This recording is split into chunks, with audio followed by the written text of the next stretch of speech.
They have grown rapidly over the last 3 decades by going into other people's markets, so very successfully offering good stuff at low prices and penetrating those markets and building up. They're now at a point where their growth in those markets can only be at the rate of those markets. Probably 2.5% in rich country, 2.5% in rich country markets. What are going to be the big growth areas, they ask themselves?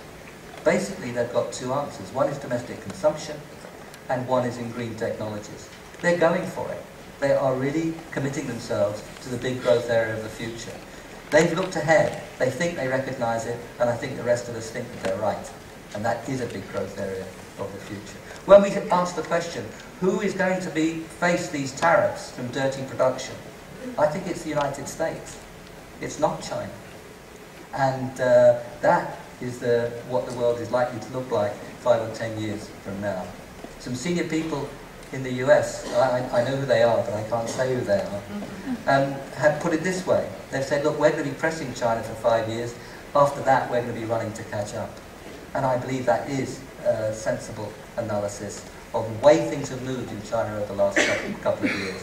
And remember, they don't go those routes unless they've thought it through very carefully. This is the senior leadership.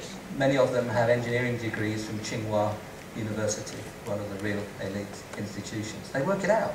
They think it through. And I think they've thought it through wisely and well and identified the route that they're going. Two reasons. One is that I've worked with Chinese colleagues for a long time, and I see that they analyse, they work things out, and they don't put things in the 5-year plan unless they believe they can be done. And their belief that they can be done is based on careful looking at the evidence. So the first reason they're taking those commitments very seriously, taking those plans very seriously, is the analysis and the thought that lies behind them. The second is history. China has a record of meeting its 5-year plan. The 11th 5-year plan had two targets, the growth target and the energy to output target, which was to reduce energy per unit of output by 20% during the 11th 5-year plan period. That plan period finishes next year, and it looks as if China will meet that target. So first is the analysis and thought, second is the track record, and the third is that these processes are legal processes.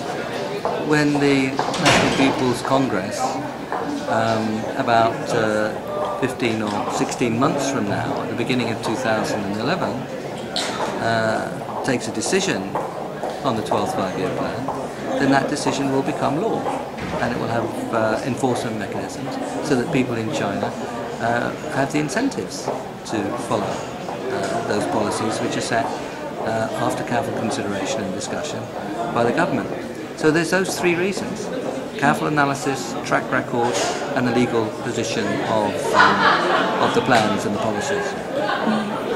I think that the world recognised that China was now turning its attention directly to emissions per unit of output, where previously the ambitions had been in terms of energy per unit of output. That's a major change. It's a change which many of us working with China were expecting, but nevertheless that was a very important change. Secondly, this is the first time that the President has addressed the United Nations, and he chose this subject. And that surely is a very strong signal of how seriously he and China are taking this issue. So I think that these two reasons implies that the world has really taken notice of what President Hu Jintao said last week in New York.